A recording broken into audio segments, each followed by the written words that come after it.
네, 한국 사회의 저출산 문제, 한국 사회는 건전한가라는 제목으로 발표를 맡게 된 서울대학교 인류학과 박한서원입니다. 네, 저는 이제 진화인류학을 전공하고 있거든요. 그래서 이 한국 사회에 대해서는 한국 사회에 살고 있음에도 불구하고 잘 모릅니다.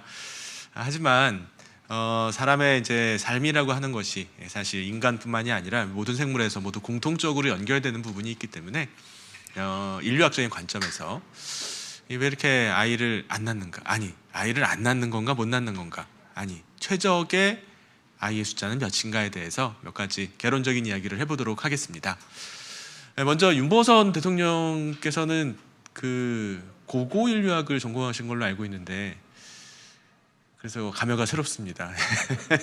저도 인류학을 전공하는 사람으로서 이 강의를 혹시 어떻게 들으실지 모르겠습니다. 그 생애사 이론이라는 게 있어요. 라이프 히스토리 시어리라고 하는데요. 우리가 이제 일생 동안 태어나서 성장하고 또 만나고 번식하고 늙고 죽고 이 과정들을 이제 하나의 일관된 패러다임으로 연구하고자 하는 그런 학문 분과를 바로 생애사 이론이라고 합니다. 생애사 이론의 핵심은 바로 세 가지입니다. 첫 번째, 우리가 평생 사용할 수 있는 자원의 양은 한정돼 있다. 그러면 그것을 세 과업에 나눠 써야 된다는 건데요. 첫 번째는 생존입니다. 두 번째는요, 유지. 세 번째는 번식입니다. 유지는 이제 성장이라고도 하는데요. 이 35억 년 전에 최초의 생명체가 나타난 이후에 번식에 실패한 생명체는 그 다음 세대에 자신의 유전자를 남겨주지 못했습니다. 우리는 35억 년의 족보를 거슬러 올라갈 수 있는 존재들입니다. 따라서 그 영겁의 세월 동안 우리의 조상들은 자신이 사용할 수 있는 자원을 이 생존과 번식과 성장에 최적 할당을 하기 위해서, 아니, 최적 할당을 한 개체만이 그 다음 세대의 주인공이 될 수 있었습니다. 일단은 생존은 해야 됩니다. 죽으면 뭐 아무것도 할 수가 없거든요. 두 번째, 번식을 해야 되는데요. 번식을 많이 하면 좋을 것 같지만 너무 빨리, 너무 많이 번식하면 자식들이 다 죽어버릴 겁니다. 제대로 키울 수 없으니까요. 그러니까 최적 시기에 최적의 숫자의 자식을 낳아야 합니다. 그러려면 번식을 하는 시기를 언제까지 또 언제부터 시작할 건지 그것도 결정을 해야 되겠죠. 즉 모든 것은 결국 에너지로 환원이 된다라는 겁니다. 우리가 가지고 있는 에너지의 양이 우리의 삶, 또 우리의 수명, 또 자식을 몇 명 낳을 건지 이것마저 다 결정한다는 게 바로 이 생물학에서 말하는 생애사 이론입니다. 재밌는 연구가 하나 있어요. 그 미국에서 진행된 연구인데요. 아버지가 없을 경우에 이 딸의 초경이 빨라지는 현상이 생긴 거예요. 미국은 이혼율이 50%에 달하니까 이제 그 아버지가 없는 가정들도 많거든요. 하지만 사회는 풍족합니다. 잘 사는 나라죠. 그런데도 불구하고 이 원시 시대부터 이 아버지가 없는 환경은 식량 공급도 또 다양한 기후적 어려움에서도 또 외적의 침입에서도 상당히 불리한 환경이었을 겁니다. 그래서 유년기의 경험, 즉 아버지가 없는 경험이 딸한테 초경 연령을 당겨서, 즉 긴 생존을 보장할 수 없는 환경에서 더 빠른 번식을 선택하도록 만든다라는 것이 바로 이 부성부재 가설이라고 합니다. 이 부성부재 가설은요, 다양한 사회학자들한테 비판을 많이 받았습니다. 이제 소위 예전에 막 결손가정이라고 하면서 막 그런 좀 안 좋은 말 좀 쓰고 그랬었거든요. 그래서 이제 이렇게 싱글맘이나 싱글데디가 있는 가정들을 경우에 이제 아이한테 문제가 생긴다는 거냐 이런 비판도 있었는데, 이 얘기의 핵심은 그게 아닙니다. 우리가 생애사를 결정하는 그 가장 중요한 요인은 우리의 의식적인 결정, 즉 내가 어떻게 살아야지, 어떻게 해야지, 언제 애를 낳아야 되지 하는 결정이 아니라 긴 세월 동안 진화적 과정을 통해서 우리한테 본능적으로 만들어져 있는 행동 양상에 따라서 우리가 그런 결정을 무의식 중에 한다는 거죠. 유전자도 관련이 있고요. 환경도 관련이 있습니다. 유전자와 환경의 상호작용을 통해서 우리는 주변 환경에서 다양한 신호를 획득하고 그 신호를 통해서 자신이 언제부터 얼마만큼의 아이를 어떻게 낳아서 어떻게 키울지 결정한다는 겁니다. 이거는 시간 관계상 빨리 하기 위해서 넘어가겠습니다. 이미 100년 전에 이 페르홀스트라는 학자가 페르홀스트 모델이라는 걸 제안했습니다. dt분의 dn, 즉 인구 증가의 미분값은 rn 곱하기 1 빼기 k분의 n이다. 저 n은요 개체 숫자고 k는 이 카파시티, 독일어로 카파시티입니다. 그래서 그 지역에서 그 생태적 환경 속에서 포용할 수 있는 개체군의 최대 숫자, 그리고 r은 개체가 번식할 수 있는 번식 속도를 뜻합니다. 여기서 R이 중요한 경우가 있습니다. 즉 우리가 살고 있는 환경 속에서 먹고 살 건 많은데 인구는 적어요. 이러면 그냥 낳고 싶은 만큼 낳을 수 있습니다. 다 잘 키울 수 있어요. 그러니까 이런 경우에는 R, 즉 각각의 개체가 얼만큼 자식을 많이 빨리 낳을 수 있는지가 인구 증가 속도를 결정한다는 겁니다. 이걸 R 선택이라고 부릅니다. 반면에 인구가 이제 꽉 찼어요. 그래서 저 전체적인 카퍼시티, 즉 최대 수용량에 이제 거의 포화될 정도로 인구가 증가하면 그때부터는 전체 이 인구를 포용할 수 있는 그 최대 수용량이 인구 증가를 결정하는 더 중요한 요인이 된다는 겁니다. 그래서 이걸 K 선택이라고 부릅니다. 이 R 선택과 K 선택은 다종다양한 동식물에서 모두 입증이 됐습니다. 인간도 예외는 아닙니다. 이 R 선택과 K 선택은 생물학자들이 각각의 종들의 수명과 번식수, 새끼수, 번식 간격이 왜 다른지 연구하기 위해서 만들어낸 공식입니다. 여러분 잘 아시는 것처럼 쥐는요 태어나서 한 달만 지나면 또 새끼를 낳습니다. 고양이도 1년이면 새끼를 또 낳을 수 있어요. 근데 인간은 아무리 빨라도 한 13, 14년은 걸리고 실제로 한국 사회 같은 경우에는 30대가 넘어서 30대 후반이 돼야 첫 번째 아기를 낳죠. 아기를 낳는 숫자도 동물에 따라 다 다릅니다. 그리고 각 동물들의 수명도 다 다릅니다. 왜 같은 생명체인데 이렇게 다른 경향이 나타났을까? 아마 긴 진화계통학적 역사 속에서 다양한 환경에 적응하며 각 종이 가지고 있는 생애사 전략이 어느 종은 R로, 어느 종은 K에 가깝게 진화했을 겁니다. 대표적인 R 선택을 하는 동물은 여러분들이 이제 겨울에 좋아하시는 굴입니다. 굴은요, 굴 있잖아요. 그 먹는 굴. 그 굴은요, 1년에 5억 개의 알을 낳거든요. 그 5억 개의 알 중에서 단 한 개만 성체가 돼서 알을 낳을 수 있으면 인구가 유지가 됩니다. 네, 그러니까 많이 낳는 전략을 취하는 거예요. K 선택을 가장 높은 수준으로 하는 동물은 대표적으로 침팬지 혹은 오랑우탄입니다. 5년에 한 번 혹은 8년에 한 번 새끼를 낳습니다. 그러니까 수명이 한 50년밖에 안 되거든요. 한 10살 때부터 새끼를 낳기 시작하니까 아무리 새끼를 많이 낳아도 5-6마리 이상을 낳기가 어렵습니다. 최적의 상황에서도요. 그러니까 침팬지가 지금 많이 줄고 있고 오랑우탄은 더 많이 지금 줄어서 그 보존하기 위한 다양한 그런 멸종위기 종에 대한 보존 활동을 하고 있는데 잘 안 됩니다. 금방 안 늘어나요. 이게 번식 간격도 늦고 또 늦게 낳고 하기 때문이죠. 인간도 아주 높은 수준의 K 선택, 즉 늦게 낳아서 잘 키우는 동물입니다. 여기가 죄송합니다. 보츠와나의 나미비아 사막이에요. 이 나미비아 사막에는 그 쿵족이라고 이제 수렵 채집 사회가 있는데요. 그 수렵 채집 사회 여성들은요, 요 채집을 합니다.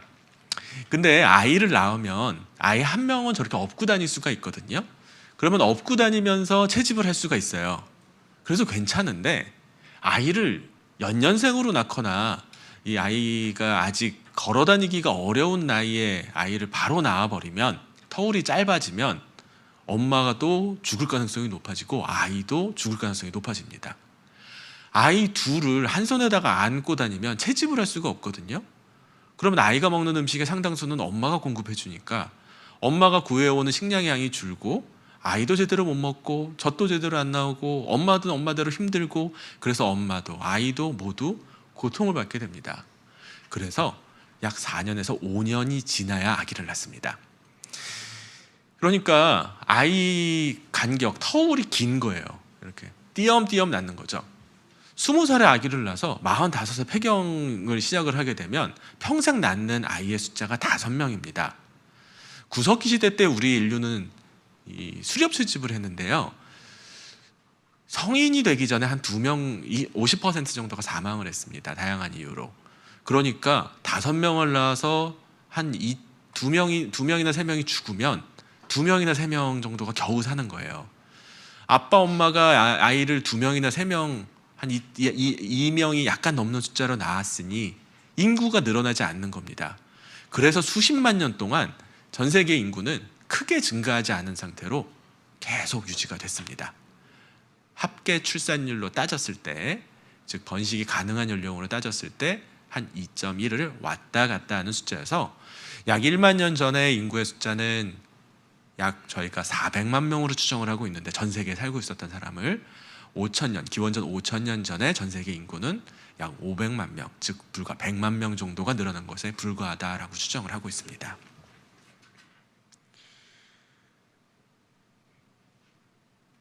여기는 케냐입니다. 케냐는요, 아까 말씀드린 이제 보츠와나와 달리 농사를 짓는 그리고 또 산업화가 많이 된 아프리카에서는 가장 발전된 나라 중에 하나입니다. 그리고 그 수도에 가면 키베라라고 하는 곳이 있는데 우리나라도 옛날에 저런 판잣집 많았죠. 저런 세계 최대의 슬럼가가 있습니다. 아주 열악한 환경에서 살지만 그래도 여기서도 또 아이도 낳고 아이들도 건강하게 성장하면서 또 놀고 이렇게 살아갑니다. 네, 제가 그 레지던트를 할 때 거기 케냐에 이제 방문을 해서 한 집을 방문을 했는데요. 저 뒤에 서 있는 여성이 엄마고요. 그 엄마의 아이들입니다. 아이가 숫자가 굉장히 많죠. 아마 우리 여기 좀 연세가 좀 있으신 아마 그 선생님들께서는 아실 거예요. 예전에는 10명 낳는 거 그렇게 뭐 되게 놀라운 일은 아니었습니다. 많이 낳죠. 우리 전 세대만 해도 아이를 참 많이 낳았습니다. 수렵채집 사회는 약 5명을 낳아서 절반이 죽었고 농촌 사회는요 약 12명을 낳았는데 이게 이제 한 1000년에서 5000년 전부터 시작이 됐죠. 절반이 5세 미만의 감염병으로 사망을 했습니다. 그리고 나머지 절반이 집단 간의 갈등, 즉 전쟁으로 사망을 했습니다. 그래서 인구 숫자가 비슷했습니다. 많이 낳았지만 많이 죽었습니다. 수렵채집 사회는 적게 낳았지만 그래도 좀 적게 죽었습니다. 지금은요 아주 적게 낳고 아주 적게 죽습니다. 사실상 이 변화된 환경에 따라 가지고 우리들이 이 번식 숫자를 결정하고 있는 상황이라고 보셔도 크게 틀리지 않습니다. 우리는 종종 저출산 문제에 대해서 3가지 접근을 합니다. 경제적 접근, 심리적 접근, 그리고 뒤에서 얘기할 집단적 접근입니다. 경제적 접근은요, 아이의 숫자가 줄어들면 인구가 줄어들고 그러면 물건을 만들 사람도 물건을 살 사람도 없다는 겁니다. 국가 경쟁력이 점점 떨어진다는 거죠. 나라를 지킬 병사들도 부족하다는 겁니다.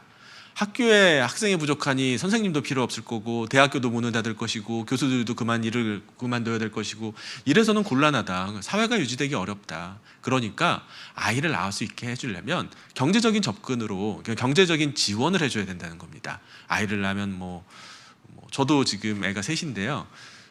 매달 구청에서 10만 원씩 보내줍니다. 이렇게 큰 도움은 안 되는데요. 그래도 그냥 왜 주는지 모르겠는데 주더라고요.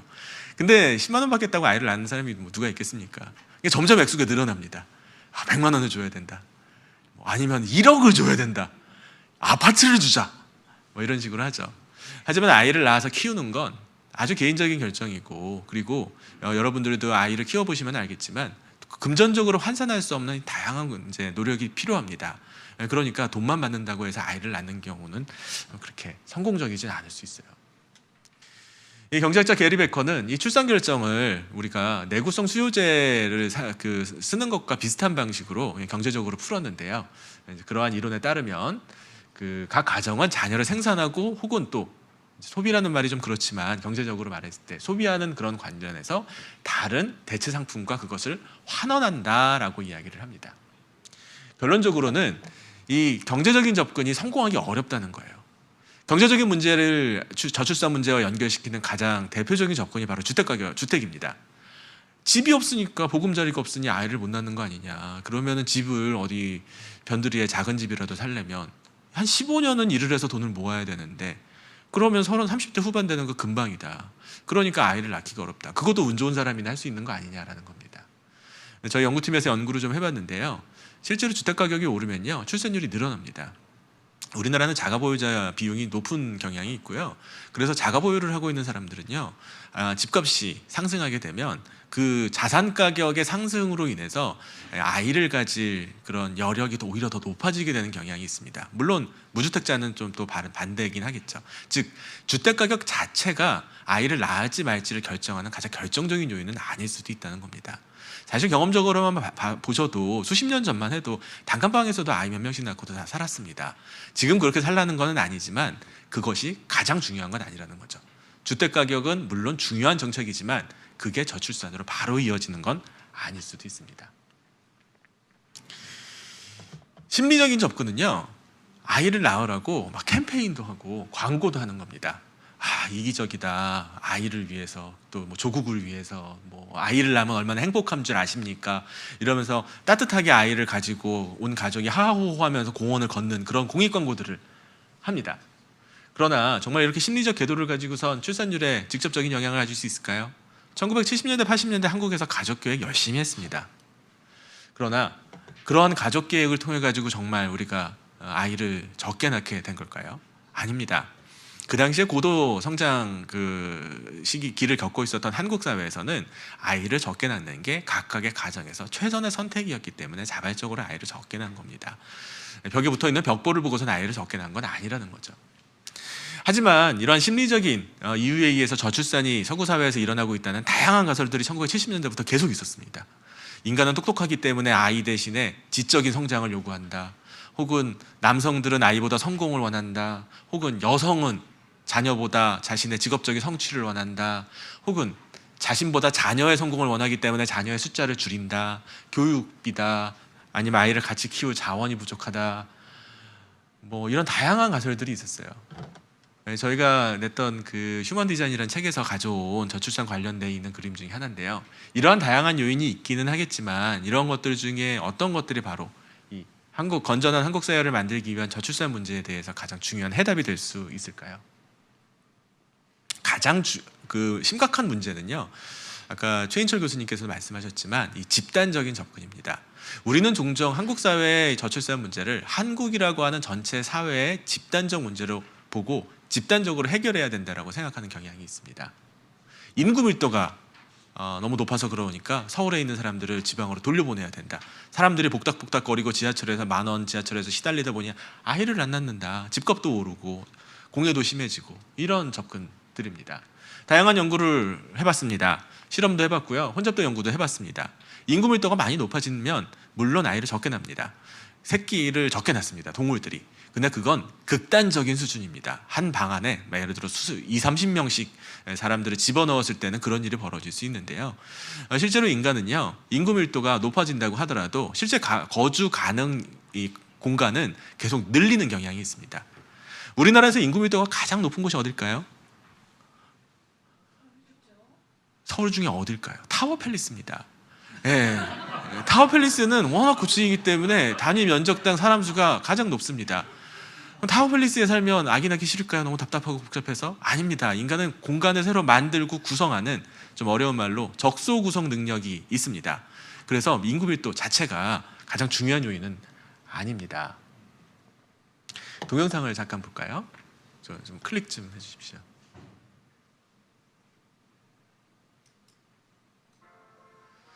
월트 디즈니사에서 이 집단주의적인 시각을 가지고 연구를 했었던 위네 에드워즈라는 생물학자의 연구를 실제로 다큐멘터리를 찍기 위해서 이제 직접 갔습니다.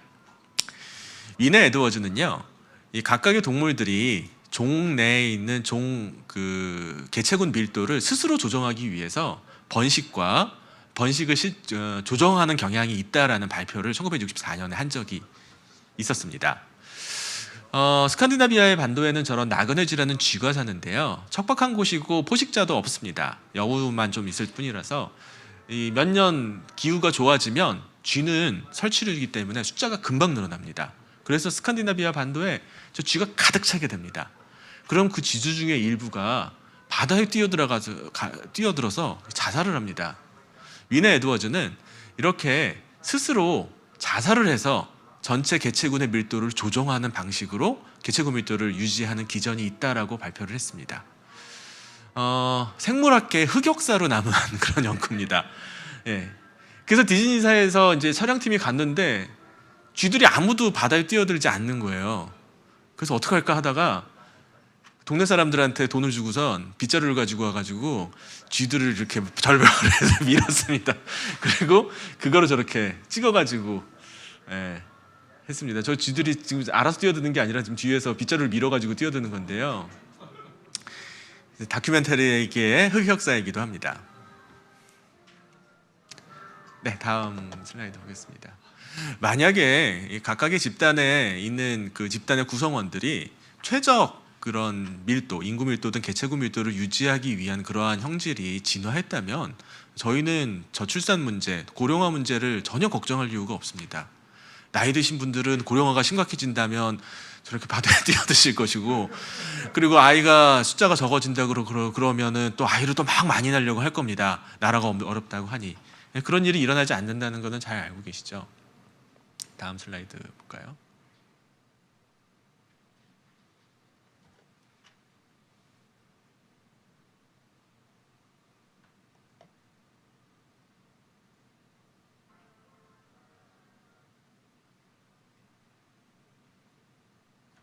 네.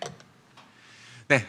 방금 말씀드린 얘기와 맞습니다. 이 집단 선택 이론, 즉 집단 전체를 위해 가지고 개체가 결정하는 번식과 생존을 바라보는 시각은 한때 상당히 유행하던 생물학적 이론이었지만 지금은 기각됐다는 말씀을 드립니다.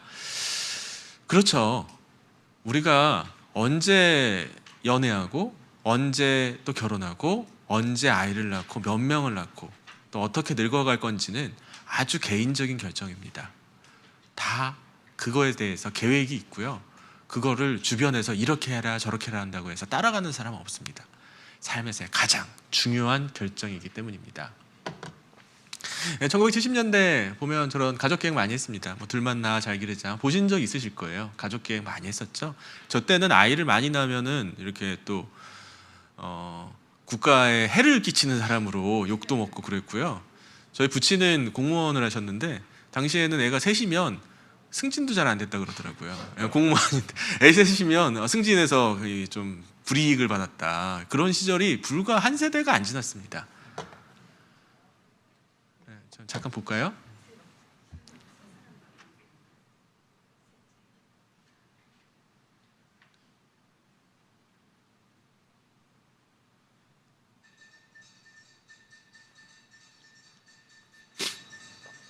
아마 보신 적 있으실 거예요. 저런 비슷한.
네, 다음 거 보시죠.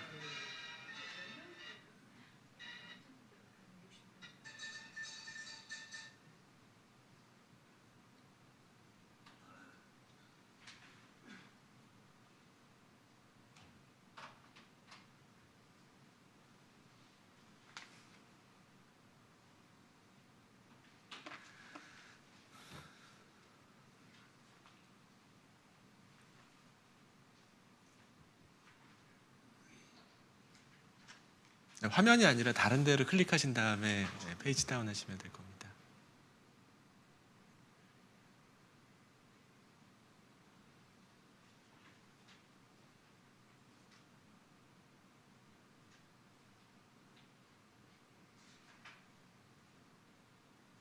이것도 하나 좀 보시죠. 추억의.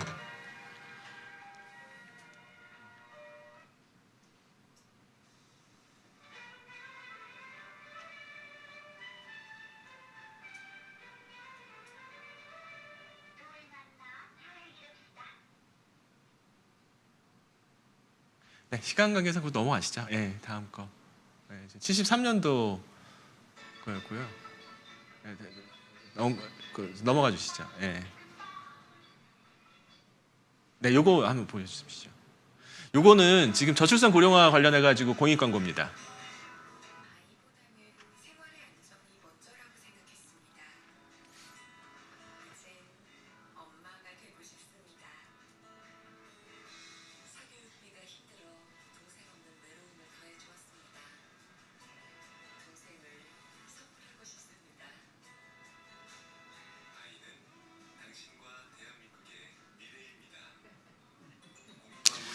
네, 한 50년 정도가 채 안 됐는데요. 이제 정반대 하지만 똑같은 접근을 하고 있습니다.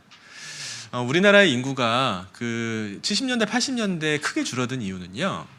이 1950년대만 해도 한국 사회에서 거의 한 80% 이상이 농촌 인구였습니다. 그런데 이제 2000년도 현상이 급격하게 일어나게 되고 산업 사회는 아까 말씀드렸던 인구학적 선의에 의해서 출산수를 줄이는 경향이 있습니다. 그리고 출산수가 줄어들게 되는 그런 도시에 인구가 많이 몰려들게 되면서 자연스럽게 자식을 적게 낳게 된 일이 발생한 거거든요. 그러니까 이거는 캠페인하고도 상관없고 또 앞서 말했던 경제적 접근, 집단적 접근하고도 상관이 없습니다. 환경이 바뀌었기 때문에 그 바뀐 환경에서 각자 최적의 생애적 전략을 선택했을 뿐입니다. 그리고 그 극단적인 형태가 바로 지금의 한국입니다. 한국 사회가 이 다른 사회에 비해서 출산율이 가장 낮은 이유는 한국 사회가 그 어떤 나라보다도 이 교육 수준이 높고 또 고도로 성장한 나라이기 때문입니다. 다른 국가는 국가가 커서 이 도시 혹은 농촌 혹은 이제 그런 소도시 등 다양한 섹터들이 모두 분산되어 있습니다. 그리고 그러한 환경 속에서의 인구 이동을 통해 가지고 출산율이 아까 말씀드렸던 것처럼 농촌 사회의 높은 출산율 그리고 또 그러니까 I 선택이죠. 예, 그리고 산업 사회 이제 K 선택 그리고 뭐 또 수렵채집 사회 그런 중간 정도의 선택이 혼재돼서 나타나기 때문에 전체적으로는 이 우리가 황금 출산율이라고 부르는 그 2.1명 정도의 합계 출산율을 유지할 수가 있습니다. 그런데 한국 사회는 사실상 우리 전 세계에서 가장 거대한 도시국가라고 해도 틀린 말은 아니거든요. 지금 가장 낮은 출산율을 보이는 나라가 바로 한국, 싱가포르, 대만과 같이 이 산업 구조가 전체적으로 분산되어 있지 않고 특정한 산업에 이제 모두 자원을 한꺼번에 투자해가지고 뭐 컴퓨터라든지 뭐 아니면 첨단 기술 사업이라든지 이런 곳에 투자하고 있는 그런 고도 산업 사회에서 벌어지고 있는 현상이 바로 한국의 저출산의 가장 큰 원인이라고 할 수 있습니다. 문제는요. 이 물건은 만들어서 팔 수 있어요. 서비스도 만들어서 팔 수 있거든요. 국가 간의 무역을 통해 가지고 다 왔다 갔다 합니다. 하지만 인구는 그렇지 않습니다. 한국으로 이민 오기도 어렵고 또 외국으로 이민 나가기도 어렵습니다.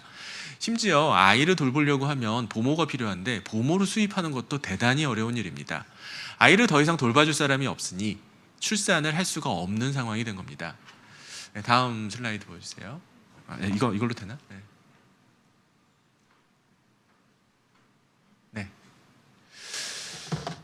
출산율은 개체가 결정하는 거고 그 개체는 아까 말씀드린 것처럼 이 수십억 년의 진화적 역사 그리고 다양한 생태적 환경에서 자신의 번식 숫자를 결정합니다. 따라서 그것을 외부적 요인으로 손바닥 바꾸듯이 쉽게 바꾸기는 대단히 어려운 일입니다.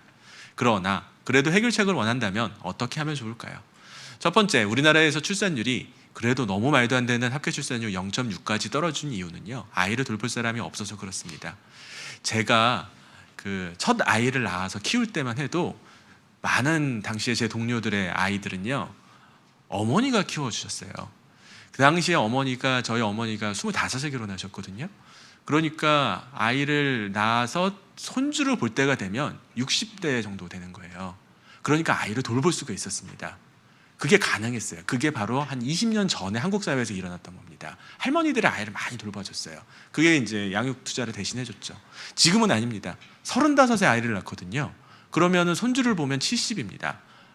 결혼하자마자 아이를 낳는다고 해도 74세가 돼서 이제 아이를 손주를 돌본다? 그거는 체력적으로 불가능한 일입니다. 그러면 한국 사회에서 아이를 도대체 누가 돌볼 수 있는가? 사실상 한국 사회에서 아이를 돌봐줄 사람이 없습니다. 저는 이제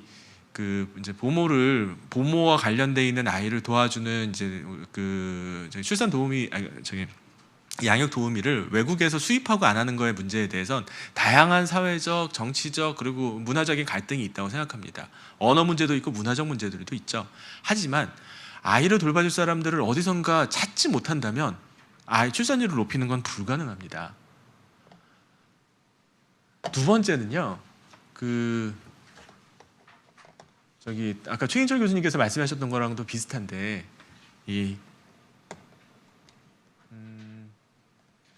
정규직과 비정규직 격차 문제예요. 이건 사회적인 문제라서 왜 인류학자가 이런 얘기를 하나 싶으실 수 있는데요. 한국 사회에서 정규직이요, 약간 과거급제처럼 돼버렸습니다. 이 좋은 직장, 정규직을 찾기 위해서 혹은 좋은 자격증을 받기 위해서 젊은 시기에 많은 시간을 할애를 합니다. 그리고 한번 정규직을 가지게 되면 그 자리를 놓치지 않으려고 하기 때문에 그 내부에서도 또 경쟁이 벌어지게 됩니다. 그 생존을 위한 자원 투자를 거기에다가 모두 투자를 하기 때문에 몰아서 쓰기 때문에 번식을 위한 자원에 쓰기가 어렵습니다. 비정규직이 정규직보다 좋은 직장이 하나 있습니다. 혹시 어떤 직장인지 아세요? 직업인지 아시나요? 보통은 정규직이 비정규직보다 페이도 한 2배 정도나 많고 여러 가지 안정성도 높은데요. 의사는 비정규직이 정규직보다 월급을 더 많이 받습니다. 그래서 여자 의사들은요, 자신이 원하는 시기에 원하는 만큼의 아이를 낳습니다. 그만두고 다시 비정규직으로 취업을 하는 것이 전혀 자신에게 손해가 되지 않기 때문입니다.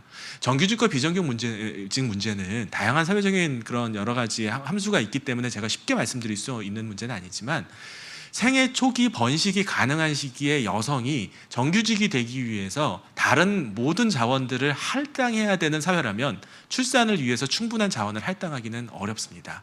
이 문제는 국가 전체가 어떻게든 해결해야 되는 문제라고 생각합니다. 경단녀 문제도 마찬가지고요. 그리고 정규직이 점점 줄어들거나 정규직과 비정규직 사이에 동일 노동에도 불구하고 이 임금에 대한 격차나 안정성, 직업 안정성이 바뀌고 있는 문제에 대한 해결책이 필요합니다. 세 번째는요, 초산 연령을 당기는 문제입니다. 지금 초산 연령이 30대 후반까지 늦어지고 있거든요. 이거는 생물학적으로는 건강하지는 않습니다. 18세부터 아이를 낳을 수 있거든요. 그런데 왜 이런 일이 벌어졌느냐? 사실 50년 전만 해도 한국 사회에서 여성들은 좋은 직장을 가지기가 굉장히 어려웠습니다. 학교에 가기도 어려웠죠. 그러다가 여성들의 사회 진출, 그리고 이제 또 대학을 가는 대학 진학률이 급격하게 높아졌거든요. 이미 남성들이 가지고 있었던 한국 사회의 사회 시스템에 여성들이 중간에 편입을 하게 된 겁니다. 그러니까 여성이 남성들과 똑같은 상황에서 경쟁하기 위해서는 남성들과 똑같은 생애사적인 과정을 감당할 수밖에 없었어요. 문제는 생물학적으로 여성이 바로 그 사회적 경쟁을 하고 학업을 해야 되는 바로 그 시기가 하필이면 생물학적으로도 최적 번식기하고 겹친다는 거예요.